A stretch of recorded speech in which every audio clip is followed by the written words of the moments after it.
Apa tapi? Alhamdulillah Bu, sehat, baik. Benar sehat. Ya Bu, Alhamdulillah. Kira-kira Hafi tahu nggak kenapa dipanggil ke sini? udah tahu Bu. Serius tidak tahu? Ya Bu, Baik. Hafi, ibu dapat laporan dari guru matematika. Ibu siapa? Ibu Lisa. Katanya belakangan beberapa minggu terakhir ini Hafi sering keluar pas pelajaran Ibu Lisa, sering meninggalkan pelajaran. Apa itu benar, Nak? benar Bu. Oh, kalau boleh tahu kenapa ya alasannya?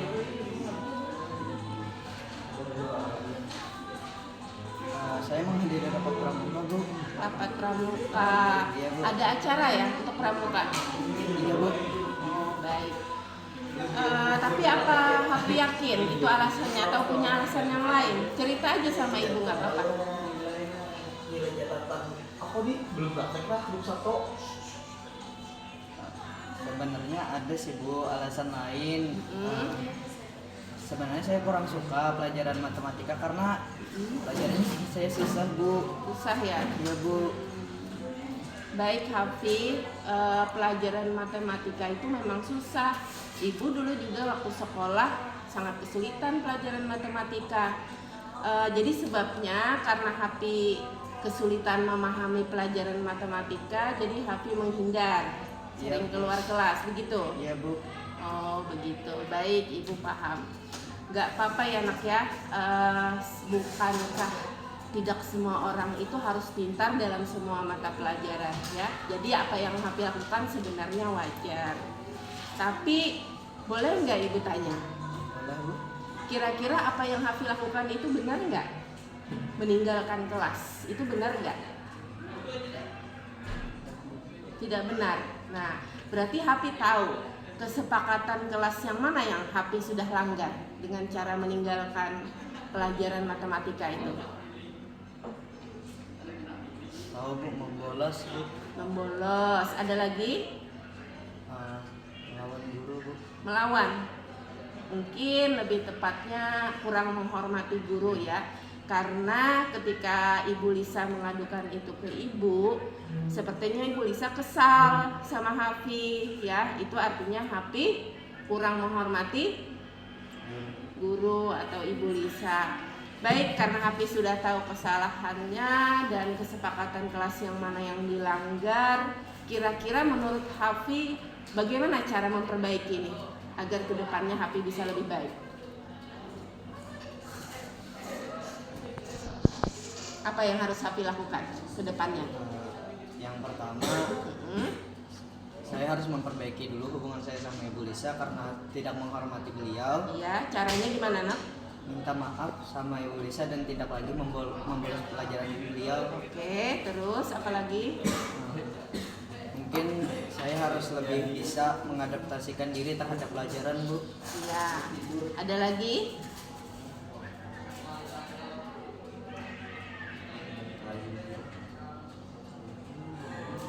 Sudah?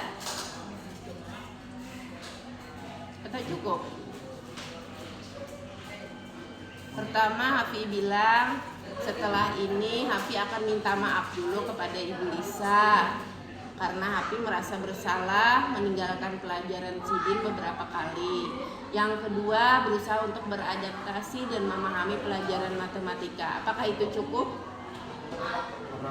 Kurang. Ada lagi? Mau ditambah apa lagi kira-kira? Membangun semangat dalam diri Bu supaya saya lebih semangat sekolah terutama di jam pelajaran tertentu yang tidak saya suka Bu. Mantap Hafi. Ibu bangga karena Hafi menyadari kesalahannya dan tahu bagaimana harus mengatasinya. Kira-kira ini janji Hafi bisa Ibu pegang? Bisa Bu. Jadi Ibu tidak mau lagi mendengar ada laporan Happy meninggalkan kelas Ibu Lisa, begitu ya? Iya Bu. Karena kalau alasannya rapat pramuka, mohon maaf, Ibu tahu kalau rapat pramuka tidak sesering itu, ya anak ya? Oke, siap melaksanakan? Siap, oke. Kalau begitu boleh Happy bisa lanjutkan pelajaran. Terima kasih Happy. Iya Bu. Ya, Assalamualaikum Bu. Waalaikumsalam.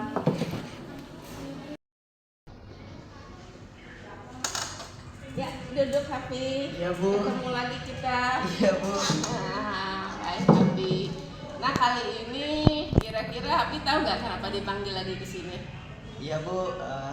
Saya akhir-akhir ini terlambat masuk sekolah Bu. Terlambat ya anak ya. Udah berapa hari ini terlambatnya? Sekitar seminggu Bu. Oh, seminggu, luar biasa. Nah itu kira-kira penyebabnya apa? Saya di rumah mengerjakan tugas matematika Bu. Sering begadang ngerjainnya dari kadang selesai itu jam 3, jam 4 pagi Bu. Wow, jadi kamu kurang tidur, kurang Iya, Bu. istirahat. Iya Bu. Kalau boleh Ibu tahu kenapa bisa sampai jam 3? Bukankah misalnya habis maghrib atau habis isya itu kan bisa dikerjakan? Saya sering mabar dulu Bu sebelum mengerjakan tugas, jadi saya sering teledor sampai jam 12 kadang ngerjainnya, makanya selesainya jam 3. Baik, mabar ya. Sama siapa mabarnya? Sama teman-teman di tongkrongan Bu. Oh, teman-teman di tongkrongan. Oke, Ibu paham masalahnya. Jadi Happy Ibu panggil ke sini biar kita sama-sama mencari solusi. Tidak apa-apa ya, semua masalah ada solusinya. Baik, Ibu mau tanya lagi nih, kenapa Happy harus mabar? Misalnya mabarnya ditunda dulu gimana? Kadang temen nggak mau mabar lagi Bu, sama temen tuh kalaunya saya nggak ikut mabar kayak nantinya tuh nggak diajak lagi Bu. Oh begitu. Kayak pilih-pilih gitu. Oh, jadi kalau misalnya Happy menolak, itu kemungkinan kedepannya nanti nggak diajak lagi mabarnya. Jadi Happy nggak enak nolak. Iya Bu. Oh, oke, Ibu paham. Jadi begini nak ya, itu kan masalah mengatur waktunya, mengatur waktu saja. Bagaimana kalau Ibu usulkan kamu mengerjakan tugasnya pulang sekolah, itu kira-kira bisa nggak? Biar kamu tetap bisa mabar dan setelah mabar istirahat, tidak sampai jam 3, itu kira-kira bisa nggak? Tergantung Bu, soalnya ada beberapa agenda setelah pulang sekolah, seperti saya mengikuti adiwiyata yang hampir setiap hari itu saya harus hadir untuk membantu membersihkan toga sama membantu untuk memeriksa kelas-kelas yang kotor Bu. Si paling sibuk nih ya Happy-nya. Oke, ini usul dari Ibu ya, apakah menurut Happy cocok atau tidak, bagaimana? Kalau misalnya Happy bicarakan baik-baik dengan teman di tongkrongan bahwa misalnya untuk seminggu ini Happy tidak gabung mabar dulu karena ada tugas sekolah yang harus diselesaikan, itu kan kemungkinan mereka bisa paham, jadi tidak marah gitu. Itu bisa nggak kalau seperti itu? Belum tahu sih Bu, soalnya saya belum pernah juga nolak ajakan mabar mereka, tapi saya usahakan. Baik. Kemudian kira-kira dengan datang terlambat, kesepakatan kelas yang mana yang sudah Happy langgar? Kedisiplinan Bu, disiplin waktu. Benar, kedisiplinan waktu yang dilanggar ya. Ibu senang Happy paham. Nah, terus kalau usul dari Happy sendiri, cara memperbaikinya gimana biar nggak terlambat lagi?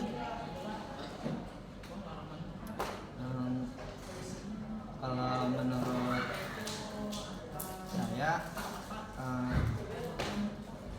saya tetap mabar, cuman waktu mabarnya saya kurangi. Misalnya sampai jam berapa? Kan biasanya dari habis sholat maghrib itu mabarnya tuh kadang sampai jam 11, itu saya kurangi sampai kira-kira jam 9 atau jam 8 udah stop. Oh baik, nah bagus, itu Happy keren, udah ada solusinya. Jadi Happy tetap gabung mabar tapi waktunya dibatasi. Dan kalau bisa nak, jangan tidur di atas jam 11. nanti kurang istirahatnya, bangunnya kesiangan, terlambat lagi, bisa seperti itu. Bisa Bu. Baik, kita coba ya. Dari besok Ibu lihat apakah Hafi bisa datang tepat waktu. Semoga tidak ada lagi laporan dari tim kedisiplinan Hafi datang terlambat. Siap? Siap Bu. Alhamdulillah. Tapi dilakukan ya. Iya Bu. Serius ya? Ya, Bu, Janji. janji. Baik, terima kasih. Assalamualaikum. Waalaikumsalam. Perasaan saya setelah melakukan simulasi tadi, menurut saya metode yang dipakai tadi itu bagus untuk menghadapi murid-murid yang punya tekanan mental berlebih dan juga untuk menjaga perasaan murid. Terlebih terkadang kalau murid-murid dipanggil ke BK atau ke BP atau dipanggil guru itu biasanya gugup karena tahu dia dipanggil karena kesalahan. Dan tidak banyak siswa yang berpikir misalkan dipanggil itu dia pasti dimarahin, dihakimi secara sepihak. Jadi dengan cara yang disimulasikan tadi, menurut saya itu bisa untuk menjaga kestabilan mental sang pembuat masalah atau siswa yang bermasalah tadi. Karena dengan cara yang seperti tadi, siswa bisa menyadari kesalahannya. Terlebih, siswa bisa lebih berpikir tenang untuk mencari solusi. Namun, menurut saya untuk melakukan metode ini tidak bisa dilakukan dengan cara yang mungkin kasar, kayak nyerocos dulu atau kayak menekankan ke mental si peserta didik atau siswa. Harus dengan cara yang lembut, pendekatan yang bagus, dan juga harus bisa mengambil hati siswa terlebih dahulu sebelum melakukan metode ini. Karena kalau tidak bisa mengambil, yang ada siswanya akan merasa tertekan dan juga seperti diinterogasi. Itu aja dari saya. Sekian, terima kasih.